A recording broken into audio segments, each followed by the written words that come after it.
Israel फिलिस्तीन के बीच 11 दिन चली जंग से दुनिया फिक्रमंद रही। अमन बहाली की सबसे ज्यादा आवाजें मुस्लिम देशों की तरफ से आ रही थी, लेकिन ये भी सच है कि ये सब जुबानी जमाकर्च साबित होती रही। इन सब के बीच इस्लामी देशों के एक संगठन की काफी चर्चा हुई। इसके नाम में तो दम दिखता है लेकिन काम में नहीं। नाम है ऑर्गेनाइजेशन ऑफ इस्लामिक कोऑपरेशन। आमतौर पर इसे OIC कहा जाता है, लेकिन इसकी कथनी और करनी के फर्क का आलम जब आप समझेंगे तो यकायक मुंह से निकलेगा OIC।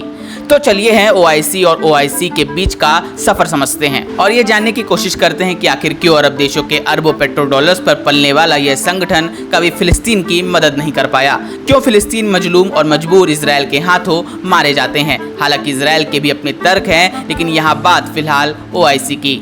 1967 की अरब इजराइल जंग के बाद मई 1971 में OIC की स्थापना हुई। आपको जानकर हैरानी होगी कि इसका मकसद ही फिलिस्तीन की मदद करना और उसे इजराइल के साए से मुक्त कराना था। शुरुआत में 30 देश थे, आज 57 देश इसके सदस्य हैं। अमूमन हर दौर में सऊदी अरब का ही इस पर दबदबा रहा है। इसकी दो वजह हैं। पहली, मुस्लिमों की आस्था के दो सबसे बड़े केंद्र यानी मक्का और मदीना सऊदी में ही है। दूसरी, आर्थिक तौर पर कोई दूसरा मुस्लिम देश सऊदी के आसपास भी नहीं फटकता।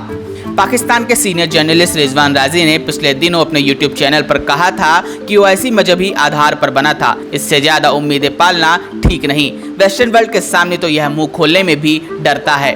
OIC को बने 50 साल से ज्यादा हो गए हैं। ये इजराइल को झुकाने और फिलिस्तीन को उसका वाजिब हक दिलाने में कितना कामयाब रहा, इसे बस एक उदाहरण से समझ लीजिए, तस्वीरें साफ हो जाएंगी। 1948 में फिलिस्तीन के दो हिस्से हुए। कुल जमीन का 48% हिस्सा फिलिस्तीन और 44% हिस्सा इजराइल को मिला। 8% यरूशलेम के हिस्से में आया।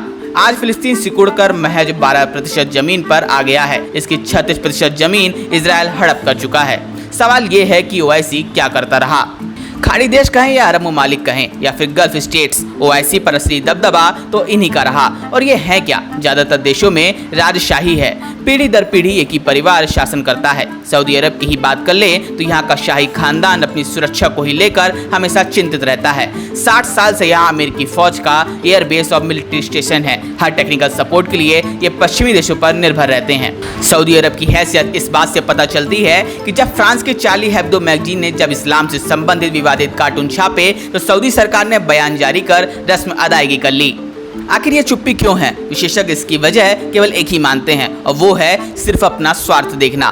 दुनिया के हर अमीर देश में शाही परिवार या यहाँ के लोगों ने अरबों डॉलर का इन्वेस्टमेंट कर रखा है। अमेरिका और यूरोप में प्रॉपर्टीज हैं, तो सल्तनत कायम रखने के लिए भी अमेरिका पर ही निर्भर है, क्योंकि बिना उसके गुजारा भी संभव नहीं है। लगभग यही हाल UAE और दूसरे अरब देशों का है।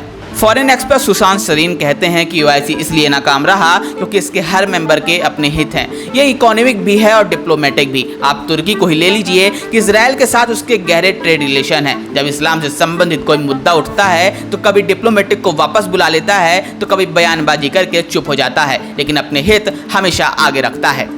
पाकिस्तान क्या बला है, इस बारे में फॉरेन एक्सपर्ट सरीन कहते हैं कि अरब देश भी पैगंबर को दिल में रखते हैं, लेकिन पाकिस्तानी मजहब के नाम पर अपने ही देश में आग लगा देते हैं। तुर्की में तो पाकिस्तानियों को रोजगार भी नहीं मिलता है, जबकि सऊदी और UAE में 20 लाख से ज्यादा पाकिस्तानी काम करते हैं। लिहाजा ये OIC को चैलेंज करने के बारे में सोच भी नहीं सकते।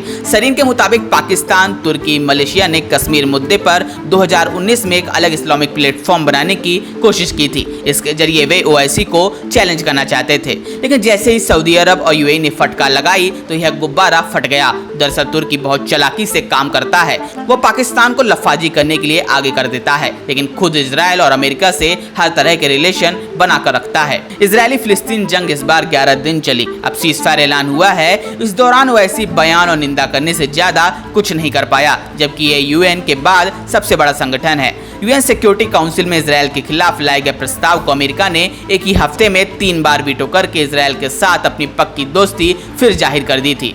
लब्बल हुआब यह है कि सीज़फायर अमेरिकी कोशिशों के बाद हुआ। OIC के बूते का कुछ नजर नहीं आया। पहले की तरह अब भी अरब देश अपने हित को देखते रहेंगे और साधते रहेंगे। पाकिस्तान और तुर्की चीखते चीखते हाँफ जाएंगे और फिर चुप हो जाएंगे। सवाल ये है कि कब तक फिलिस्तीन और इजराइल के बीच जंग चलती रहेगी।